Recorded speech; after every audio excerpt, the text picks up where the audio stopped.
How does the most powerful industry in the world silence a beautiful, famous woman who simply refuses to be bought? For 1930s, Hollywood royalty Frances Farmer, her fierce intellect and refusal to play the obedient, glamorous puppet made her the studio system's absolute greatest threat. As Frances Farmer's conflicts with the industry deepened, her legal troubles and public breakdown were increasingly framed in ways that supported the image of her as unstable. Removed from the spotlight and placed in psychiatric institutions, she reportedly underwent harsh treatments that included electroshock therapy, cold water restraint methods, and other forms of severe abuse. And in the darkest version of her story, the one that became part of American cultural memory, she was said to have been lobotomized, though that claim remains historically disputed. But a mind as razor-sharp as Frances Farmer's did not simply plunge into the chemical and physical sludge of an asylum by accident. The blueprint for her destruction was meticulously drawn by the environment that tried to claim her, triggered by the unique intellect that made her an existential threat. The 1930s and 40s are often romanticized as Hollywood's most glamorous era, but behind the velvet ropes, the silk gowns, and the silver screen, the studio system was a ruthless, industrial dictatorship. Studios like Paramount, MGM, and Warner Brothers did not operate as artistic collectives. They operated under the draconian star system. When an actor signed a 7-year contract during this period, they often surrendered an extraordinary degree of control over their public image, schedules, and career choices. The studios dictated who they dated, what political opinions they were allowed to express, what they wore in public, and exactly how much they were allowed to weigh. Actors were not viewed as artists. They were highly paid chattel, inventory on a corporate balance sheet.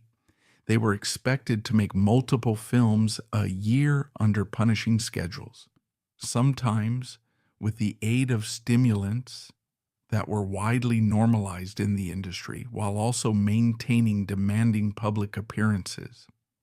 Most young men and women who arrived in Los Angeles willingly submitted to this machine. They hungered for fame, they craved wealth, and they accepted the brutal cost of admission. Frances Farmer was a different breed of human being from the very beginning. Born in Seattle in 1913, Frances possessed an intellect that was as striking and intimidating as her Nordic beauty. She was not raised to be a show pony, nor did she harbor childhood dreams of smiling mindlessly for the cameras. She was a thinker, an avid reader, and a fiercely opinionated young woman growing up in the damp, gray, intellectual climate of the Pacific Northwest. The first true glimpse of her uncompromising spirit came while she was still in high school. In 1931, at the age of 18, she entered a national writing competition sponsored by Scholastic magazine. While her peers were writing about spring flowers and school spirit, Frances submitted a highly controversial, deeply philosophical essay titled God Dies. Drawing heavily on Friedrich Nietzsche, she questioned the existence of a benevolent creator in a world filled with rampant pain, hypocrisy, and injustice. She won the top prize, but the essay caused a massive, furious scandal in her conservative hometown. Local ministers preached sermons against her from their pulpits, branding her a heretic and the bad girl of West Seattle. For most teenagers, being publicly condemned by the religious and social establishment would be a crushing trauma. For Frances, it was a profound awakening. She realized that words had power, that telling the unvarnished truth could shake the foundations of polite society. And most importantly, she realized she was entirely unafraid of the establishment's anger. Her independent streak only hardened at the University of Washington, where she studied drama and journalism. She paid her own tuition by working as an usherette in a cinema, a waitress, and a factory worker. She wanted to understand the struggles of the working class, rejecting the frivolous sorority life that was expected of a woman with her looks. In 1935, she entered a subscription selling contest for a left-wing newspaper called The Voice of Action. The prize was a trip to the Soviet Union to study the legendary Moscow Art Theater and the pioneering acting techniques of Konstantin Stanislavski. In the politically paranoid climate of the 1930s United States, an era rapidly approaching the Red Scare, a young, unmarried woman traveling alone to the Soviet Union was viewed with intense suspicion. Her mother begged her not to go. The local press branded her a communist sympathizer, a lethal label that would later be weaponized to destroy her entirely. But Frances went anyway. She was driven by a pure, uncompromising dedication to the craft of acting and a refusal to let political fear-mongering dictate her education. She returned to the United States with a deep reverence for theater as a tool for social truth, not just cheap entertainment. When she eventually made her way to New York and then Hollywood, she carried this heavy intellectual armor with her. Paramount Pictures talent scouts took one look at her high cheekbones, icy blue eyes, and ash blonde hair, and immediately offered her a 7-year contract. They did not care about her essays on Nietzsche or her time in Moscow. They thought they had found the perfect, malleable new leading lady. They had no idea they had just invited a revolutionary into their corporate fortress. The clash between Frances Farmer and the Paramount executives was immediate, visceral, and violent. The studio wanted to market her as a glamorous, unattainable pinup. The publicity department demanded she pose for cheesecake photographs, standing in bathing suits or sheer lingerie, flashing empty smiles to be splashed across the pages of national magazines. Frances flatly refused. She considered the practice degrading and completely irrelevant to her job as an actor. When she was off set, she refused to wear the glamorous, restrictive, tailored dresses the studio mandated, preferring to walk the studio lot in comfortable, baggy men's trousers and no makeup. She drove a battered old car to the studio gates instead of arriving in a chauffeured limousine.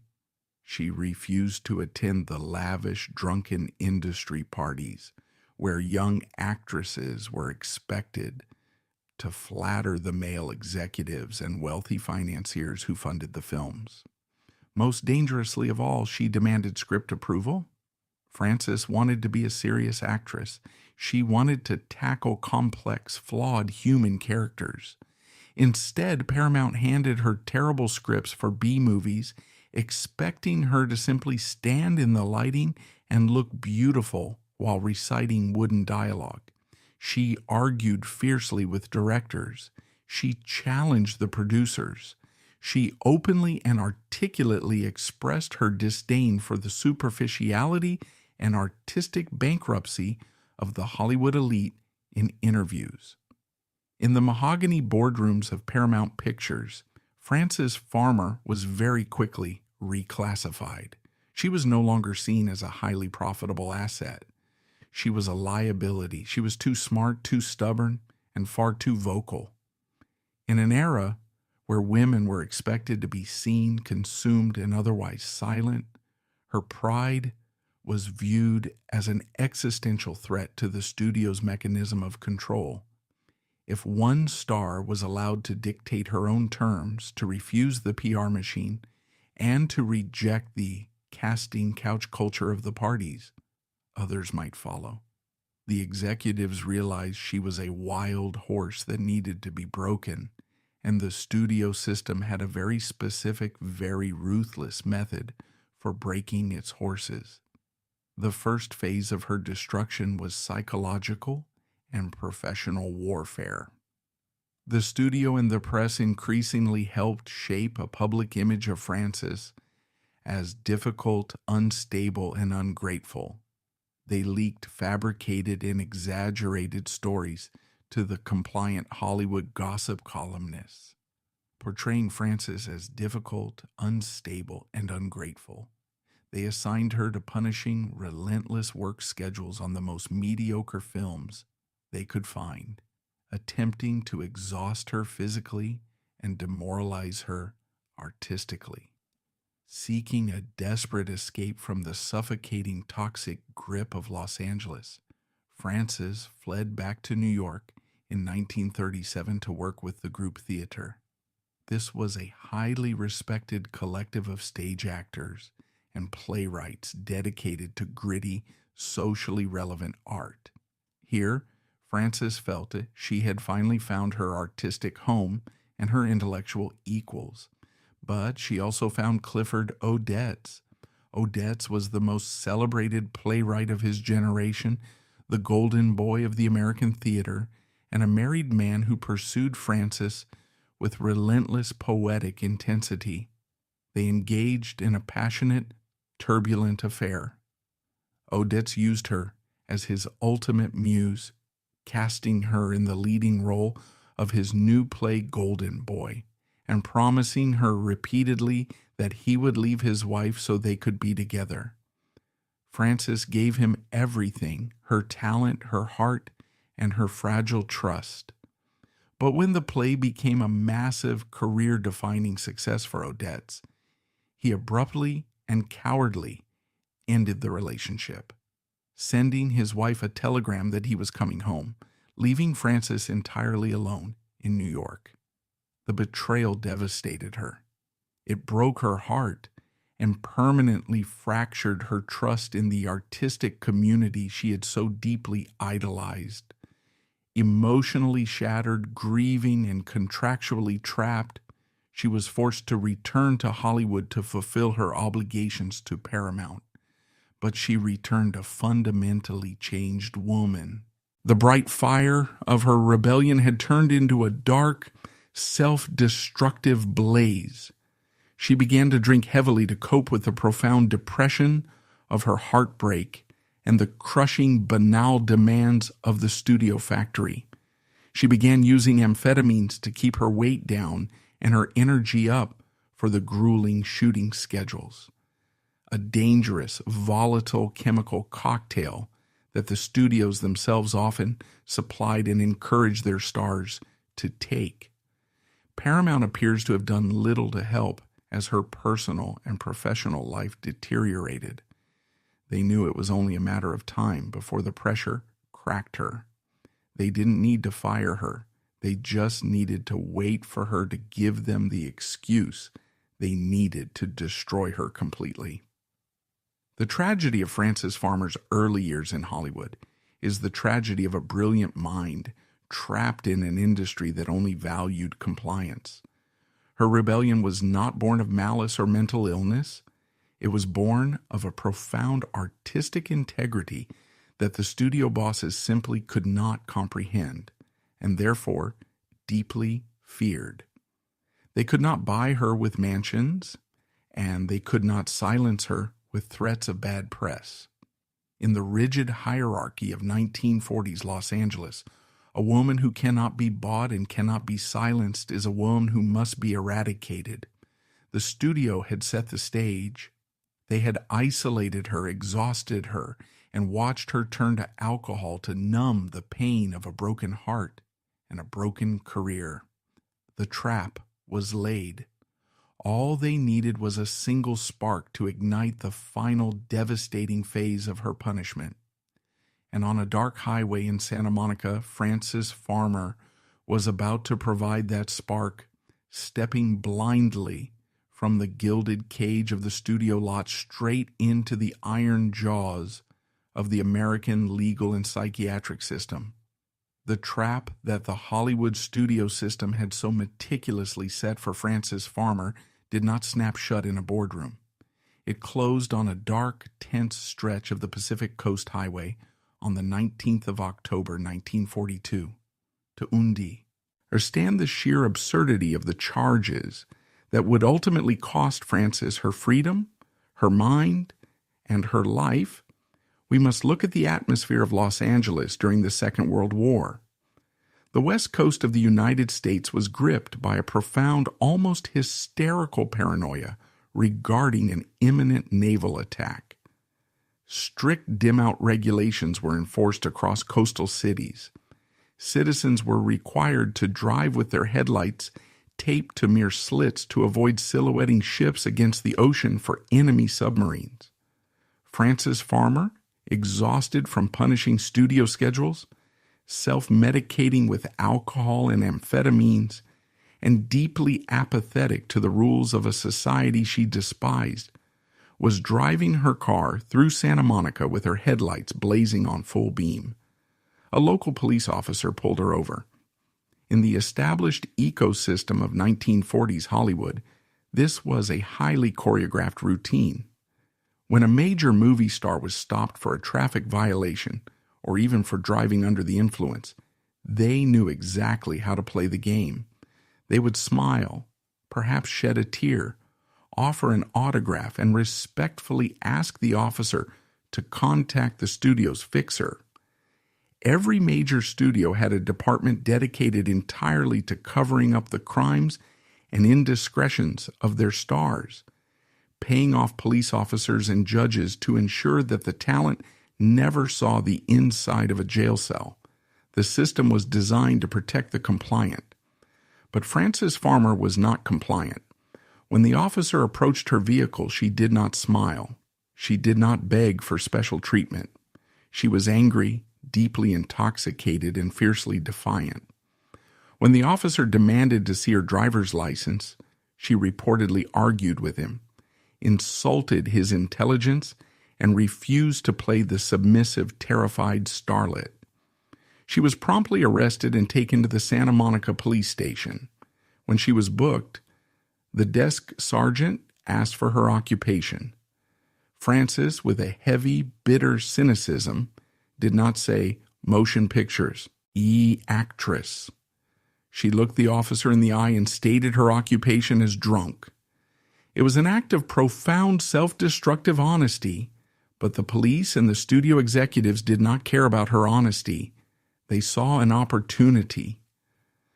Paramount Pictures, tired of her demands for artistic integrity and her refusal to participate in their publicity machine, quietly washed their hands of her.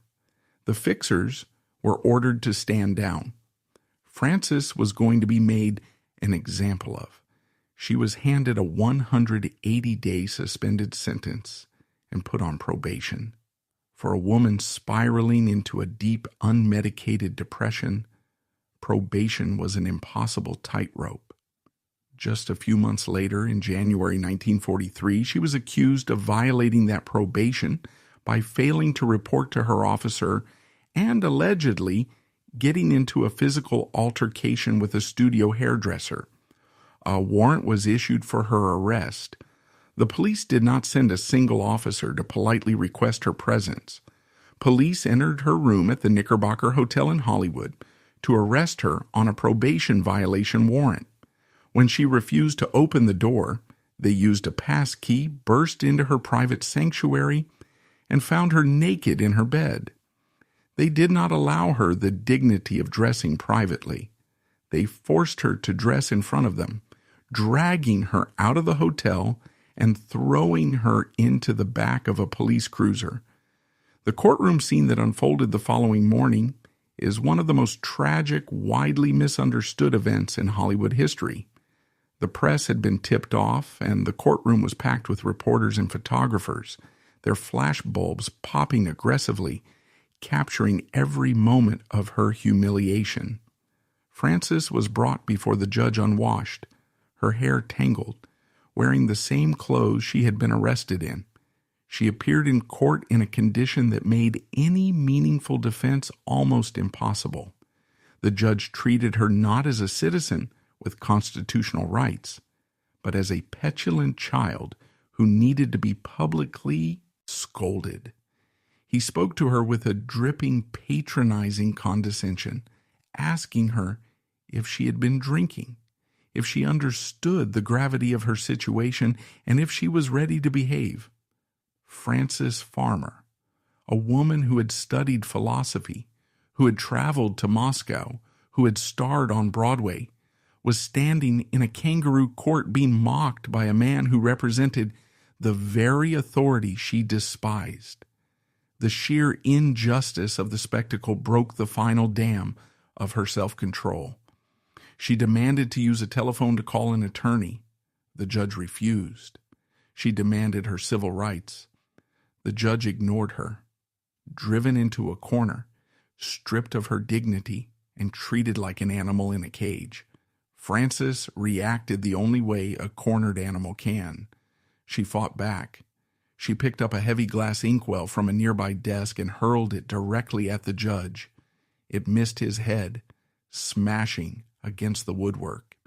The courtroom erupted into absolute chaos. Police deputies rushed her. She did not surrender. She fought them tooth and nail. She punched, she kicked, and she knocked a police officer to the ground. As several grown men finally wrestled the slender actress to the floor, pinning her limbs, she screamed a question that cut through the noise of the courtroom with a profound, shattering grief. "Have you ever had a broken heart?" she cried out. It was a question aimed not just at the judge, but at the entire, cruel, indifferent machinery of the world that was crushing her. She was not asking for legal leniency. She was screaming for basic human empathy. But empathy was not on the docket. The photographs of Frances Farmer being physically dragged out of the courtroom, her face contorted in a scream of pure rage and despair, were syndicated across the globe within hours. The narrative was permanently, irreversibly set. Paramount Pictures and the Hollywood press had successfully executed their smear campaign. She was no longer a rebellious artist. She was a dangerous lunatic. This is where the story takes its most sinister turn, shifting from a legal battle to a medical horror story. If the judge had simply sentenced her to jail for assault and probation violation, Frances would have served her time and walked out a free woman. A jail sentence has an end date. A jail sentence acknowledges that the person has committed a crime, but it does not strip them of their fundamental humanity. The establishment understood that a jail cell would not break Frances Farmer. She would likely emerge from prison more radicalized, more vocal, and more dangerous to their reputation. They needed a mechanism of punishment that permanently discredited her voice. They needed to ensure that no one would ever listen to her again. Rather than remaining only in the criminal justice system, Frances was drawn into the psychiatric system, where her credibility and autonomy were even more severely undermined. By medicalizing her rebellion, the system achieved a brilliant, terrifying victory. If a woman is angry, she might be a revolutionary. But if a woman is diagnosed as insane, her anger is merely a symptom of a diseased mind. Her protests are delusions. Her demands for human rights are manic episodes. By forcing her into the psychiatric system, the court stripped Frances of her legal standing, her credibility, and her right to defend herself. Her mother, Lillian Farmer, traveled from Seattle to Los Angeles to intervene. Lillian was a complex, highly ambitious woman who had always sought the social status and fame that Frances so casually discarded. Lillian did not hire lawyers to fight the unjust court proceedings. Instead, she colluded with the system, believing that she knew what was best for her daughter, and deeply embarrassed by the public scandal, Lillian petitioned the court for legal conservatorship over Frances. The judge eagerly granted it.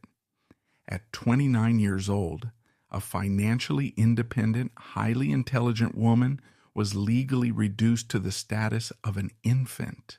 29 years old, she was placed under conservatorship and stripped of a significant degree of legal autonomy.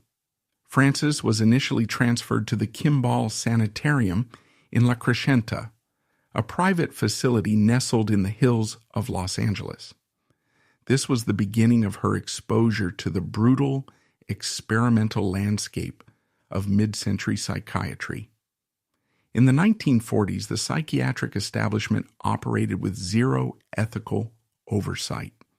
Patients were viewed as defective biological machines that required aggressive, often violent, physical resetting. At Kimball, Frances reportedly underwent insulin shock therapy, one of the aggressive psychiatric treatments used at the time. This was a procedure hailed at the time as a miracle cure for schizophrenia and severe depression, but the reality of the treatment was a form of chemical torture. Doctors would inject Frances with massive toxic doses of insulin, deliberately forcing her blood sugar to plummet to catastrophic levels. The physical experience of entering an insulin coma is horrifying.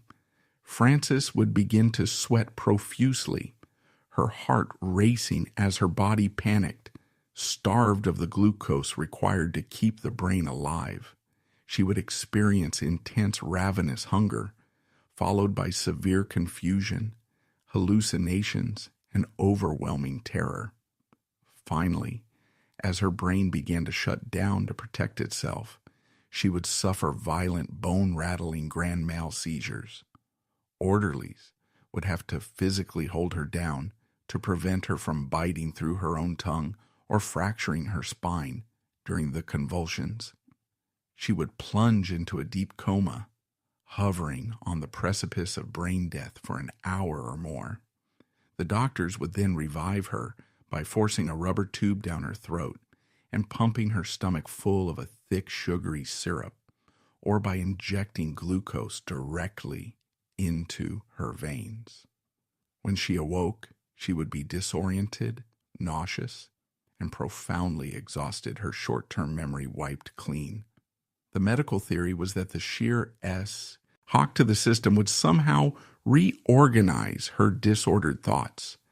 In reality, the procedure simply caused cumulative brain damage, rendering patients docile, sluggish, and easier for the nursing staff to manage.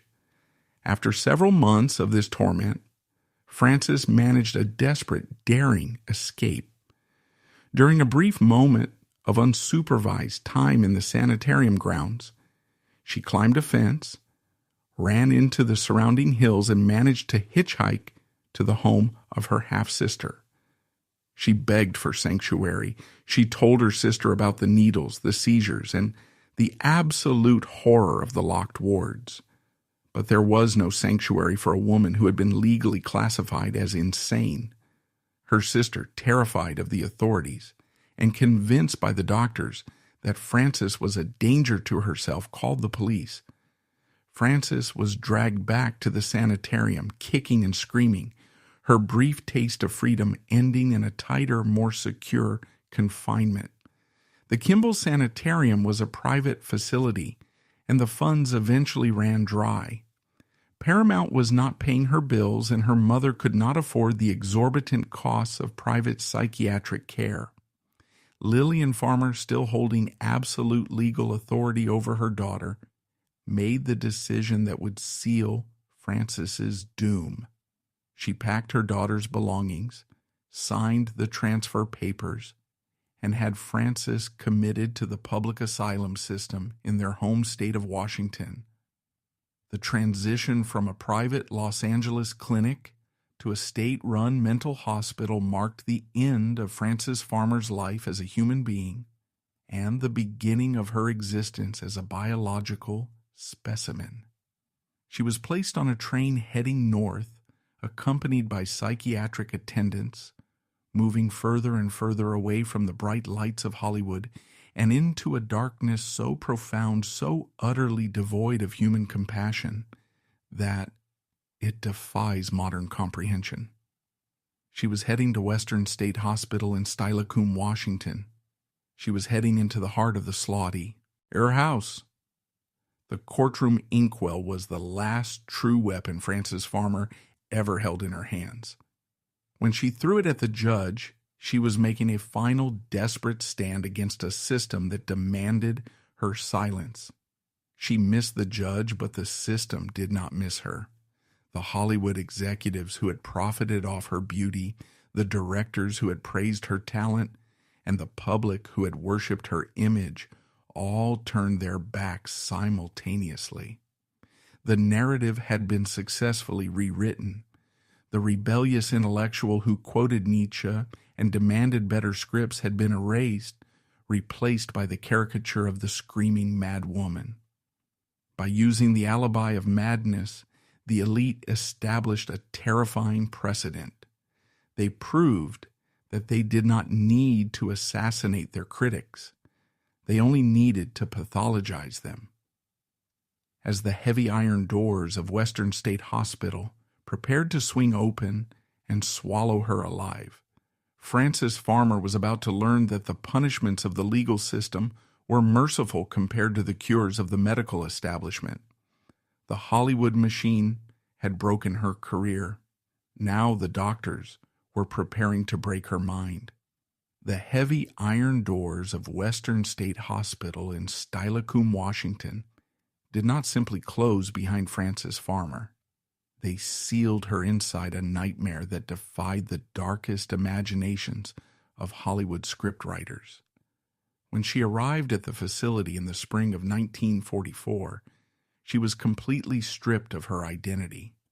The woman who had once captivated audiences on Broadway, who had debated philosophy in New York cafes, and whose face had graced the covers of international magazines, ceased to exist. She was stripped naked, scrubbed down with harsh industrial soap by indifferent nurses, and issued a coarse, shapeless, institutional gown. She was no longer Frances Farmer, the rebellious intellectual. She was a ward of the state. She was an inmate. Western State Hospital in the 1940s was a monolithic, sprawling Gothic structure that functioned less as a medical facility and more as a human warehouse. Built to accommodate a fraction of the population it actually held, the asylum was severely overcrowded, chronically underfunded, and entirely shielded from public scrutiny. The smell of the wards was an unforgettable, suffocating mixture of formaldehyde, a powerful, foul-smelling liquid sedative, stale urine, boiled cabbage, and human despair. The noise was constant, a cacophony of weeping, manic laughter, and the desperate shrieks of patients echoing off the hard linoleum floors and tiled walls. Because Frances had a documented history of fighting the police and resisting authority, she was not placed in a quiet, convalescent ward. She was thrown directly into the violent ward. This environment was perfectly engineered to break the human spirit. The doctors and orderlies at Western State did not view the women in the violent ward as patients requiring empathy or psychiatric care. They viewed them as dangerous animals that needed to be subdued, managed, and controlled. And the tools of control they used were barbaric. The treatments administered to Frances Farmer were indistinguishable from medieval torture, sanctioned by the state under the guise of medical science.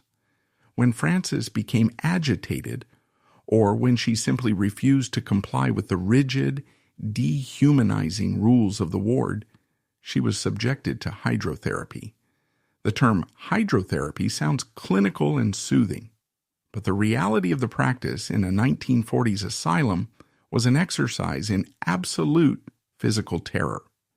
Frances would be dragged by orderlies into a cold, tiled room and forced naked into a deep metal tub. The tub would be filled with freezing ice water. Heavy canvas straps would be tightly buckled over her chest, arms, and legs, completely immobilizing her. A canvas sheet with a hole cut out for her head would be laced over the top of the tub, locking her in.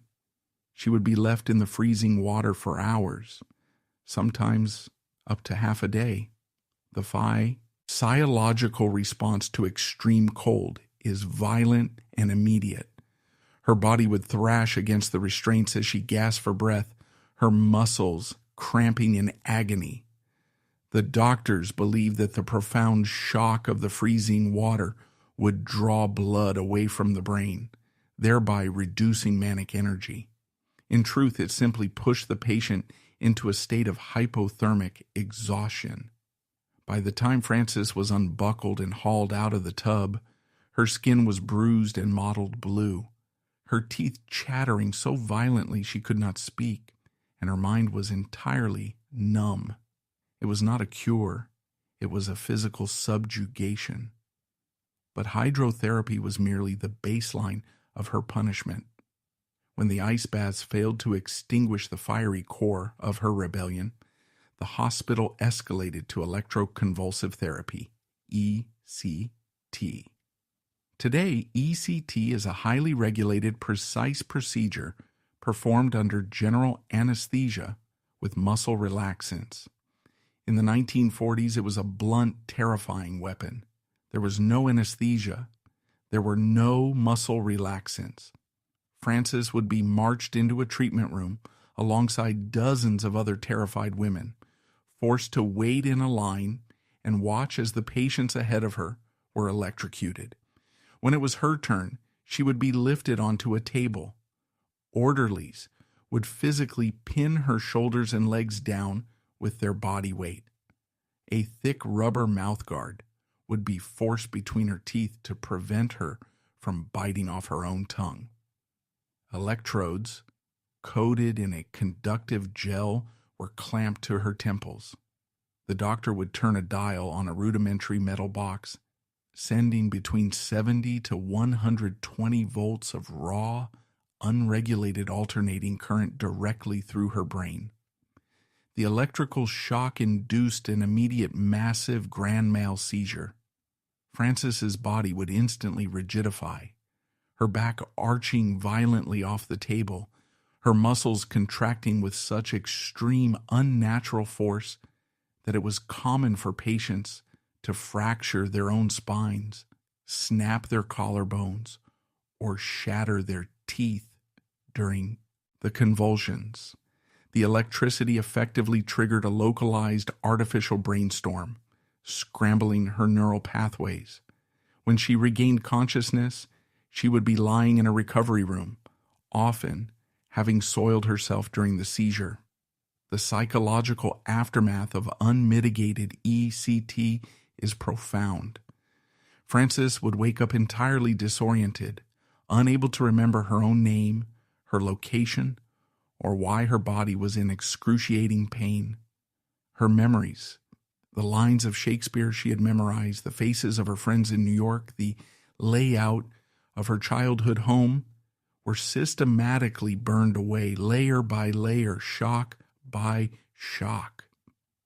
Over time, Frances reportedly underwent repeated electroshock treatments that may have caused lasting cognitive and emotional damage. They were methodically deleting the brilliant mind that had dared to write God Dies. They were electrocuting the intellect that had challenged the paramount executives. Yet the physical and chemical violence inflicted by the doctors was not the most horrifying aspect of her confinement.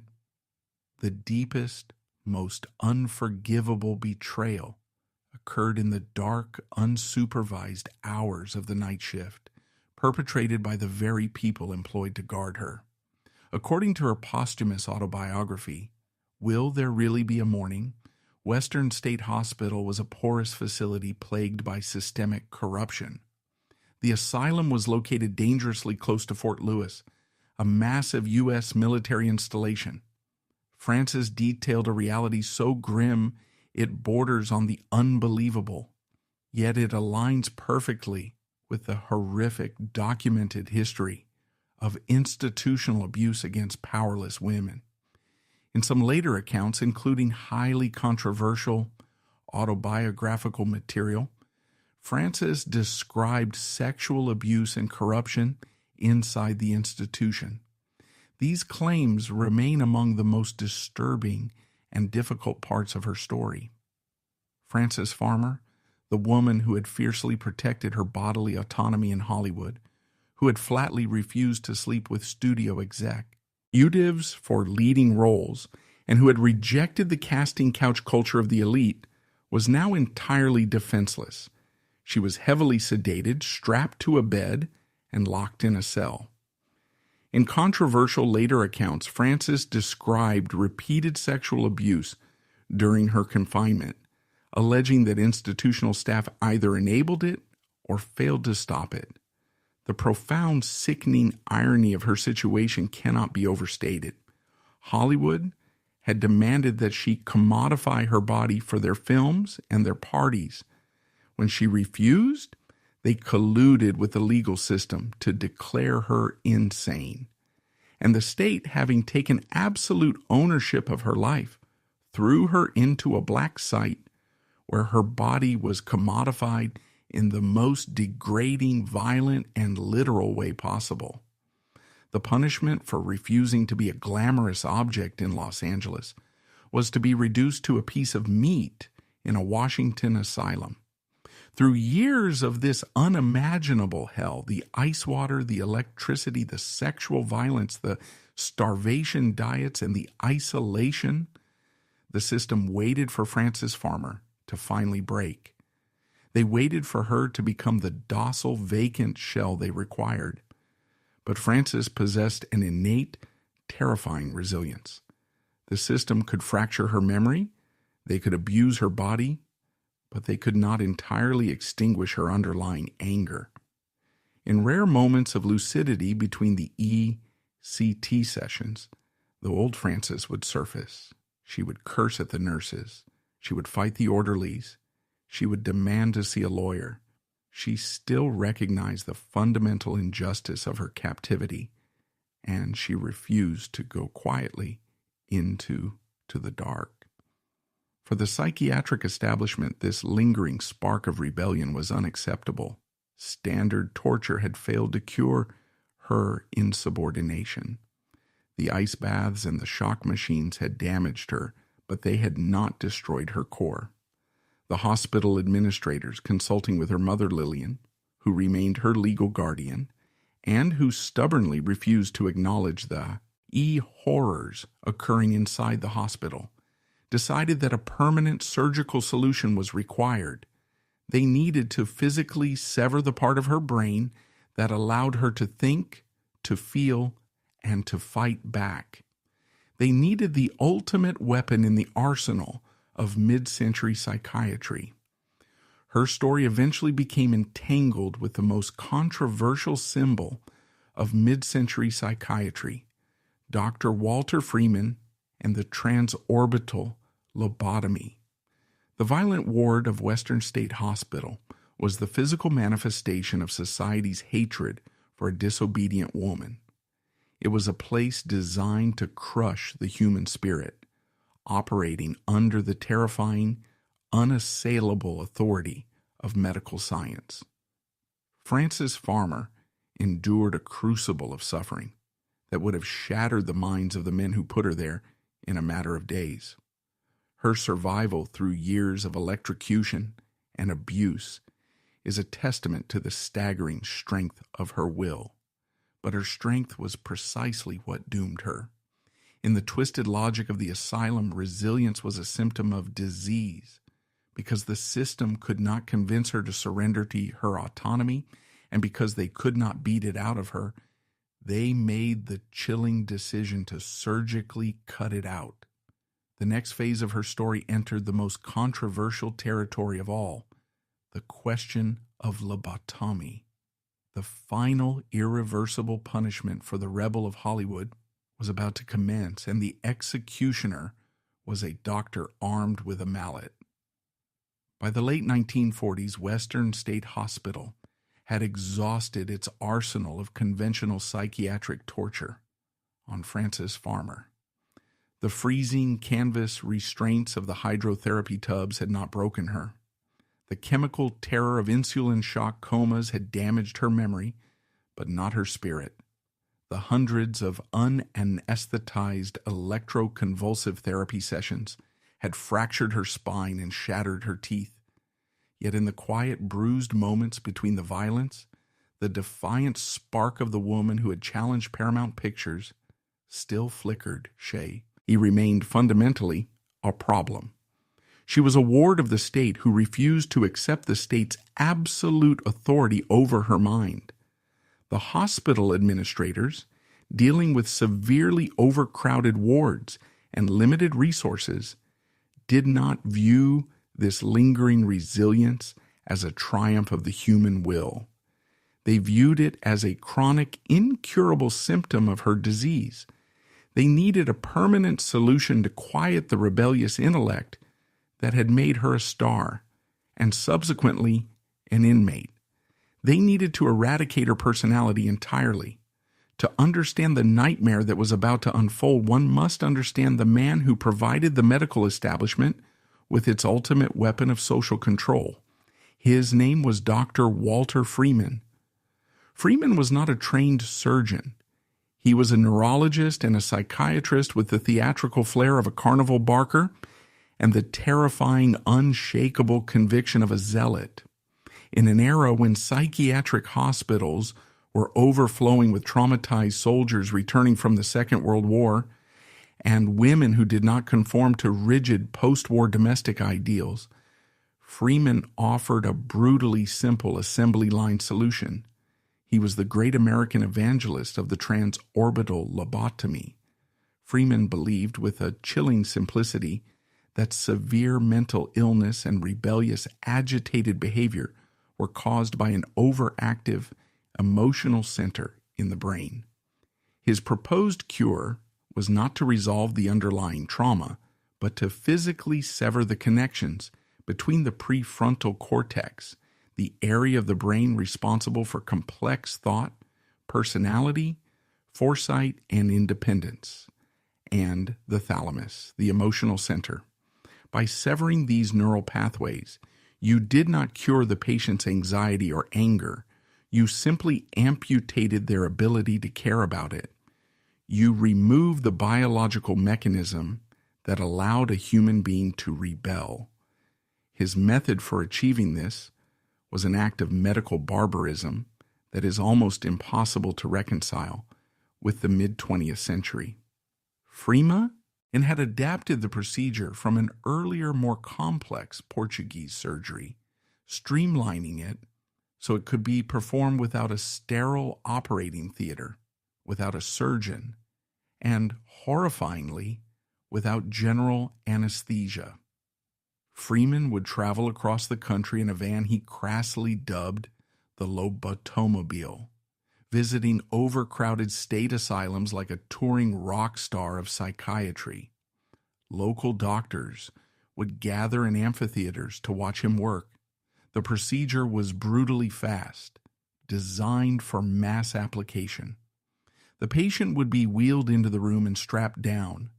Because Freeman did not use anesthesia, he relied on the hospital's ECT machine. He would administer a massive raw electrical shock to the patient's temples, intentionally inducing a violent grand mal seizure to render them temporarily unconscious. While the patient lay twitching and insensate on the table, Freeman would step forward. He did not use a scalpel. In his early operations, he had literally used an ice pick taken from his own kitchen drawer. He later commissioned a specialized tool called a leucotome, which was essentially a refined ice pick. He would pull back the patient's upper eyelid, insert the sharp metal point of the instrument into the tear duct, and angle it upward against the thin, fragile layer of orbital bone resting just above the eye. Then he would take a surgical mallet. With a swift, sickening tap, he would drive the metal spike through the bone and directly into the frontal lobe of the brain. He would sweep the handle back and forth, blindly slicing through the white matter, severing the nerve fibers. He would then withdraw the bloody spike, walk to the other side of the table, and repeat the violent process on the other eye. The entire procedure took less than 10 minutes.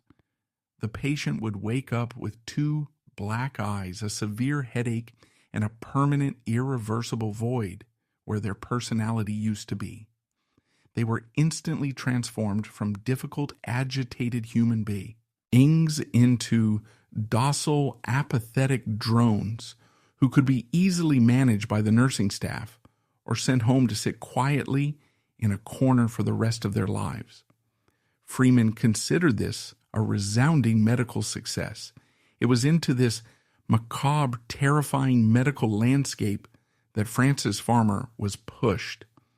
The historical consensus on what exactly happened to Frances in the late 1940s at Western State Hospital is the subject of intense, passionate debate among biographers, medical historians, and cinema purists. In 1978, author William Arnold published the controversial biography Shadowland. He presented a horrifying climax to her story, claiming that, during a highly publicized tour of the Washington State Asylum system, doctors presented Frances to Dr. Walter Freeman as their most intractable patient, leading Freeman to personally perform a transorbital lobotomy. While this visceral image cemented her legacy as the ultimate martyr of an authoritarian system, the claim has since been heavily disputed, with Arnold himself later admitting in court that he had fictionalized elements for dramatic impact.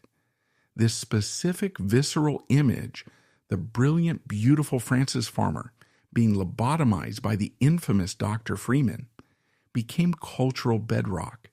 It cemented her legacy as the ultimate martyr of a misogynistic, authoritarian system. However, we must tactfully confront the historical controversy.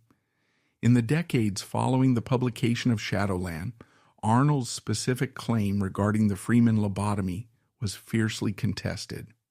Frances's sister, Edith, adamantly denied that the procedure ever took place. Hospital records from Western State, notoriously poorly kept and often deliberately opaque to protect the institution from liability, contain no official surgical notes confirming a transorbital lobotomy for Frances. Furthermore, critics of the lobotomy narrative point to Frances's life after her release. She retained her ability to speak articulately, to read, to write letters, and even, to host a television program. While she was undeniably changed, she did not exhibit the profound vegetative apathy that typically characterized Freeman's most aggressive surgical victims. Arnold himself later admitted during a copyright infringement lawsuit that he had fictionalized certain elements of the book to heighten the dramatic impact of the story.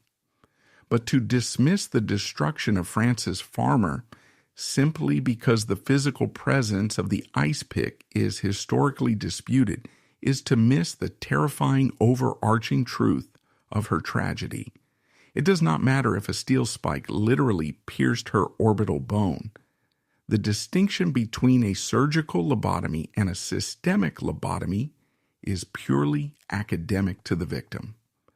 The Hollywood studio system, the Los Angeles courts, and the Washington State Psychiatric establishment worked in brutal, relentless tandem to perform a lobotomy on Frances Farmer by other means. They achieved the exact same neurological and psychological dampening through attrition. Even without a confirmed lobotomy, repeated shock treatment, institutional trauma, and prolonged confinement could have had devastating long-term effects on her cognition and personality.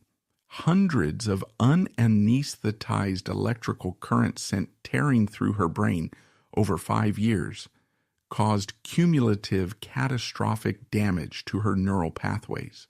The prolonged periods of oxygen deprivation during insulin shock comas starved her brain cells. The profound, inescapable trauma of being locked in a violent ward, stripped of her basic human rights, and repeatedly sexually assaulted by the guards, fundamentally rewired her nervous system. The medical machine did not need to crack her skull to carve out her independence. They electrocuted it, starved it, and terrified it out of existence. Her mother, Lillian, who still held the absolute legal power of conservatorship, was complicit in this erasure. Lillian's actions suggest that she preferred a version of Frances who was quieter, more manageable, and less publicly scandalous. She preferred a compliant ghost to a scandalous intellectual. The doctors at Western State Hospital gave Lillian exactly what she wanted. When Frances Farmer was finally released from the asylum in the spring of 1950, the woman who walked through the heavy iron gates was unrecognizable. The sharp, defiant edge that had terrified the Paramount executives was gone. By the time she was released, many accounts describe her as profoundly changed, slower, more guarded, and emotionally diminished. Her physical movements were sluggish, her voice stripped of its passionate cadence. The fire had been successfully, methodically extinguished. She was paroled into the custody of her mother, returning to the very house she had desperately tried to escape as a young woman. The Hollywood star who had once commanded top billing alongside Bing Crosby and Cary Grant was now a 36-year-old woman working as a sorter in the laundry room of the Olympic Hotel in Seattle. She stood for hours folding sheets and towels, while coworkers and hotel guests occasionally stopped to stare, whispering about the tragic fallen actress who had lost her mind. Frances did not fight them. She did not argue. She simply folded the laundry. The machine had won. They had taken the brilliant, unbroken horse, beaten it into total submission, and put it to work pulling a cart. The system had proven its terrifying thesis. If you possess enough money, enough institutional power, and a complete disregard for human rights, you can rewrite a human being. Hollywood executives may not have controlled every step of her downfall, but the industry played a major role in shaping the public narrative that made her easier to dismiss, punish, and institutionalize. Frances Farmer's mind was the collateral damage of an industry that demanded absolute obedience. But Hollywood's cruelty is cyclical. They build their idols, they destroy them when they become inconvenient, and then, in the most grotesque twist of all, they exhume the remains for entertainment.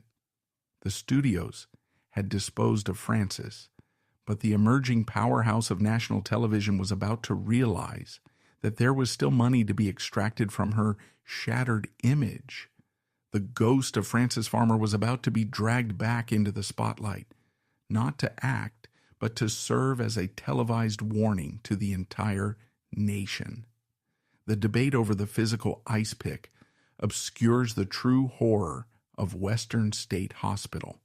The medical establishment of the 1940s operated with the absolute, unquestioned authority of a religious inquisition. Whether they used a surgical mallet or a dial on an ECT machine, their goal was identical: the total subjugation of the individual. Frances Farmer entered the asylum as a political and artistic rebel. She left as an obedient, traumatized shell. The destruction of Frances Farmer's autonomy was not merely personal misfortune. It was enabled by powerful institutions that treated female nonconformity as pathology. By the time she walked out of the laundry room and tried to piece together the fragments of her stolen life, the golden era of Hollywood was fading.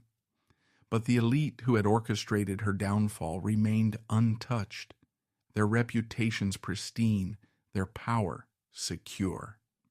Frances had paid the ultimate price for her integrity, and the vultures of the media were already circling, eager to broadcast the ruins of her mind to a public hungry for a tragedy.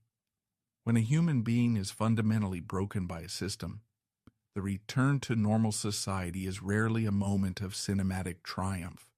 There is no soaring orchestral music when the asylum gates swing open. For Frances Farmer, stepping out of Western State Hospital in the spring of 1950 was not a resurrection. It was an exhumation.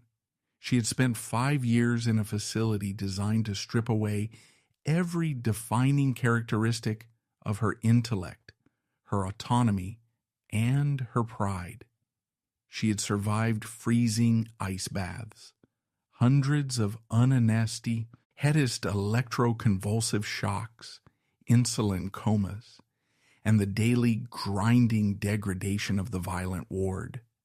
The woman who returned to the gray, damp streets of Seattle was 36 years old, but she carried the exhausted, hollowed-out spirit of a trauma victim who had lived 1,000 lifetimes in the dark. The America she returned to was vastly different from the one she had left. The 1950s had arrived, bringing with it a rigid, suffocating culture of post-war conformity. The nation was settling into an era of manicured lawns, suburban domesticity, and the early paranoid chills of the Cold War. In this new society, a vocal, independent, intellectually rebellious woman was an even greater anomaly than she had been in the 1930s. Frances was the ultimate cautionary tale, the living embodiment of what happens to a woman who steps out of line. For several years, Frances existed in a state of profound, enforced obscurity.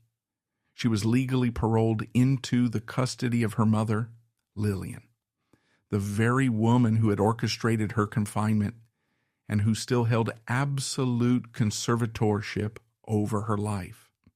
Frances lived in her mother's house, sleeping in her childhood bedroom, stripped of her legal rights as an adult.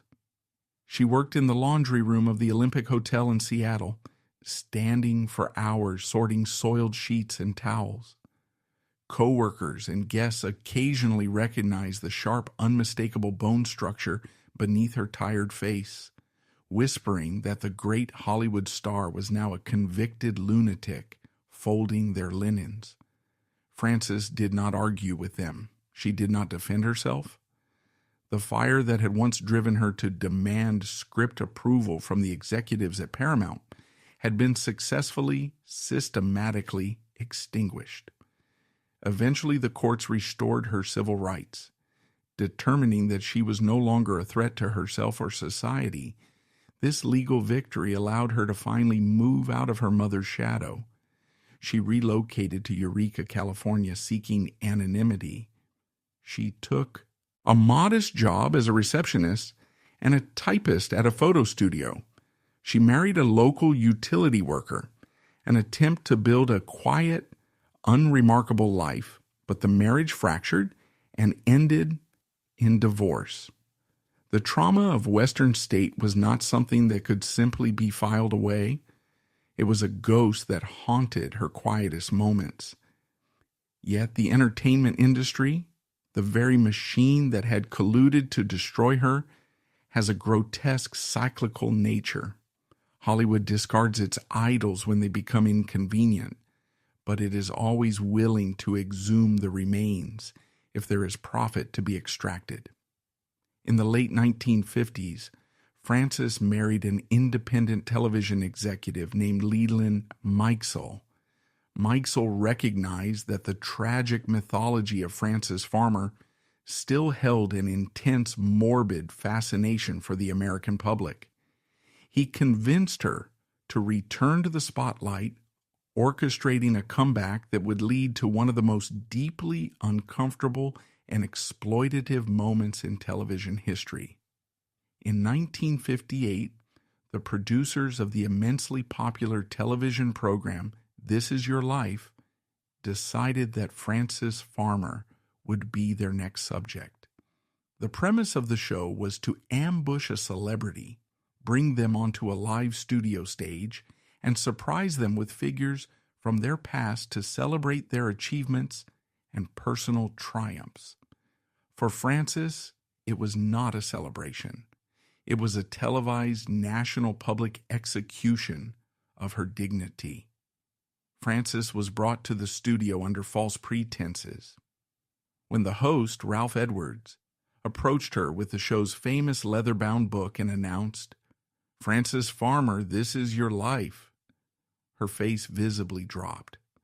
What followed was a masterclass in media gaslighting. As millions of Americans watched from their living rooms, the network paraded the ruins of her life for entertainment. Frances sat in a chair under the bright studio lights, looking deeply uncomfortable. Her voice was noticeably altered, slurred and halting, a devastating physical legacy of the aggressive electroshock therapy and the heavy psychiatric medication she had endured. Her reactions were delayed. Her once piercing gaze was flat and guarded. The most insidious aspect of the broadcast was the narrative the host forced upon her. Ralph Edwards stood beside her, grinning with the polished artificial warmth of a 1950s television personality, and framed her horrific suffering as an uplifting story of overcoming personal demons. He completely erased the systemic abuse. He did not mention the corrupt judges, the punitive studio system, or the torturous conditions of the state asylum. Instead, the program implied that Frances had simply suffered from alcoholism and a tragic mental breakdown, and that she was now bravely returning to society. They forced her to smile and nod as they brought out guests from her past, packaging her trauma into neat, digestible television segments between commercial breaks. It was a grotesque display of power. The subtext of the broadcast was clear to anyone watching in the industry. Look at what happens when you fight us. Look at the brilliant, rebellious girl we broke. And look at how easily we can make her smile for the cameras now. Frances was not participating in a redemption story. She was being displayed as a trophy of the establishment. Following this humiliating public resurrection, Frances did not return to Hollywood. She knew that the major studios would never cast her as anything more than a morbid curiosity. Instead, she moved to Indianapolis, Indiana, a quiet Midwestern city far removed from the predatory glare of Los Angeles. Here, in the twilight of her life, she found a strange, poignant sort of peace. She was hired by a local television affiliate, WFBM-TV, to host an afternoon program called Frances Farmer Presents. For several years, she sat in a modest studio, introducing classic Hollywood films to a local audience. There was a profound, heartbreaking irony in her final career act. The woman who had sacrificed her freedom to fight against the superficiality of the Hollywood studio system was now making her living introducing those very same studio films to housewives in Indiana. But Frances was exceptionally good at it. She connected with her audience because they sensed her authenticity. She did not possess the plastic manufactured cheerfulness of standard television hosts. She had a deep, gravelly voice and a melancholic gravity that commanded respect. She was a survivor, and the camera, which had loved her flawless beauty in 1936, now loved the profound, tragic depth etched into her face in 1960. During her years in Indianapolis, Frances converted to Roman Catholicism. For a woman who had won a national award in high school for writing an essay declaring that God was dead, this conversion was a startling final chapter. Perhaps she was seeking a forgiveness she did not actually need, or perhaps after a lifetime of being betrayed by human institutions, the studios, the courts, the psychiatric hospitals, her own family, she simply craved a structured, quiet sanctuary that was not actively trying to destroy her. Despite the steady work and the comfort of her faith, her final years were deeply solitary. She lived alone in a modest house. She continued to struggle privately with alcohol, an addiction born from the desperate need to numb the memories of the violent ward. Her physical health, ravaged by years of substance abuse, institutional neglect, and the sheer physical toll of psychiatric torture, began to rapidly deteriorate. In the spring of 1970, Frances Farmer was diagnosed with esophageal cancer. She fought the disease with the same quiet, stubborn endurance that had kept her alive in the asylum, but her body simply had nothing left to give. On August 1st, 1970, Frances Farmer died alone in an Indianapolis hospital. She was 57 years old. Her death warranted only brief, polite obituaries in the national press. The Hollywood machine that had once built her up to be the next Greta Garbo barely acknowledged her passing. To the studio executives who had orchestrated her downfall, she was merely a closed file, a problem that had been solved decades ago. She was buried in a quiet cemetery in Indiana, far from the glamour of Los Angeles and the cold institutional walls of Washington.